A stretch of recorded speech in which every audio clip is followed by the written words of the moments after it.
She called me at 2:17 a.m. not drunk, not crying, just slow, uncertain like someone afraid of the sound of their own voice. "Hey," she said, soft and casual, as if nothing had shattered, as if I hadn't quietly erased her name from every page of the life we were supposed to build, as if I hadn't stood there for weeks ago, watching the light vanish from her eyes while she smiled like nothing was wrong.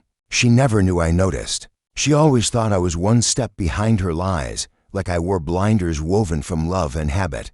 I didn't answer right away, just let the silence hum between us, heavy and unsparing. She tried to fill it. "I've been thinking about us." My eyes stayed on the dim glow of the phone, thumb hovering over the mute button. Outside, rain pressed gently against the windows, a soft, steady hiss that sounded too much like static in my veins. "I know you canceled the wedding," she said at last, the words landing like a slow realization, like the gravity of it only just now hit her. "But can we talk?" What she didn't know is I'd already seen the whole story unfold long before she called. She didn't know I'd known about the trip, about him, about everything. She didn't know the truth had already seeped through the cracks weeks before she spoke a word. I said nothing. She took it as mercy. It started 3 months before the wedding. She told me she needed space. Not from me, she said, from herself. Her therapist's suggestion, a solo trip to clear her mind before we began forever. I didn't argue. I never did, not when her voice dipped into that soft cadence that always sounded like honesty. Not when her eyes got glassy and far off, like she was already halfway gone. But the night before she left, I saw the message. Just a flash on her screen. "Can't wait to see you again. I've missed you." No name. Just the initial C. I didn't ask, didn't shout, didn't demand the truth. Suspicion, I've learned, isn't loud. It's a quiet ache that coils inside. "You and waits." She smiled at me at the airport, kissed my cheek like the world hadn't tilted. But I noticed the way her hand clenched around the strap of her bag. Guilt lives in the body long before it escapes the mouth. 2 days later, she posted a photo, ocean view, sunset glow, wine glass in hand. But there was a second glass, barely in frame, catching just enough light to make its presence undeniable. The caption read, "Solo Serenity." It was a graceful lie, the kind of lie that wears perfume and smiles at strangers. I almost admired how beautifully she told it. I didn't confront her. Instead, I studied. The hotel in the background was easy to identify, an upscale resort in Santorini. One phone call, then another, a quiet favor from someone I knew in hospitality. His name was Connor, her ex, the one who left her years ago because she wasn't ready to be loved. Apparently, now she was.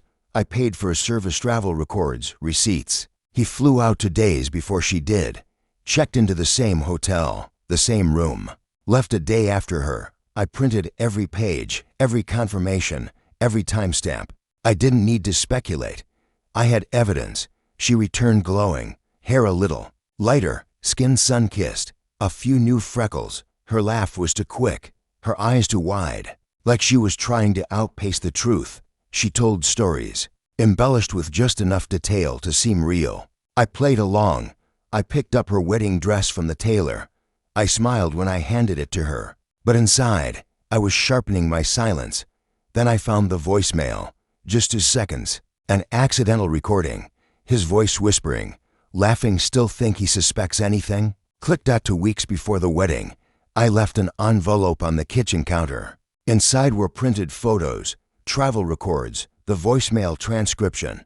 No note, no explanation. Just the truth laid out, clinical and unflinching. She came home from work humming to herself. She always hummed when she was relaxed. That sound died the moment she opened the envelope. I watched her from the hallway mirror. I watched her knees give, slow and quiet, not like in the movies with wailing or crashing plates.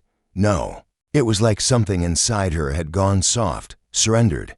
Her bones finally confessed. She didn't cry, she didn't scream. She looked at the papers, then whispered, "No, not I'm sorry. Not let me explain. Just no." Like it was the truth itself that betrayed her, not her own choices. I stepped into the room, picked up my keys. She looked at me, eyes wide and wrecked, searching for something to anchor herself to. I asked one word. Why? Her lips parted. Closed, nothing came out. I nodded and walked away. 3 days later, the venue was canceled. Her family found out on their own. Her mother called. Her sister texted. I left them on read. They weren't the ones who set fire to trust and smiled through the smoke. She showed up once. Stood at my door. I didn't open it. A few days later, she sent an email, long, rambling. She spoke of fear, of how she thought she was doing the right thing, of how she convinced herself it would spare us both some pain. I replied with 2 sentences. You made your choice. I made mine. Then I blocked her. There was no rage, no shouting, no dramatic confrontation, just silence, surgical, final. She had already burned the bridge. I just chose not to follow her across it. What I left behind wasn't chaos. It was a crater, quiet, permanent. For weeks later, when she called at 2 a.m., her voice still trembled, like maybe, just maybe, she thought my silence meant I had forgiven her. That time had smoothed over the betrayal, but I hadn't forgotten. I had just moved on in a way she never taught herself to do. She said she was sorry, and I believed her. But apologies don't mend trust. They're just flowers on the grave of what used to be.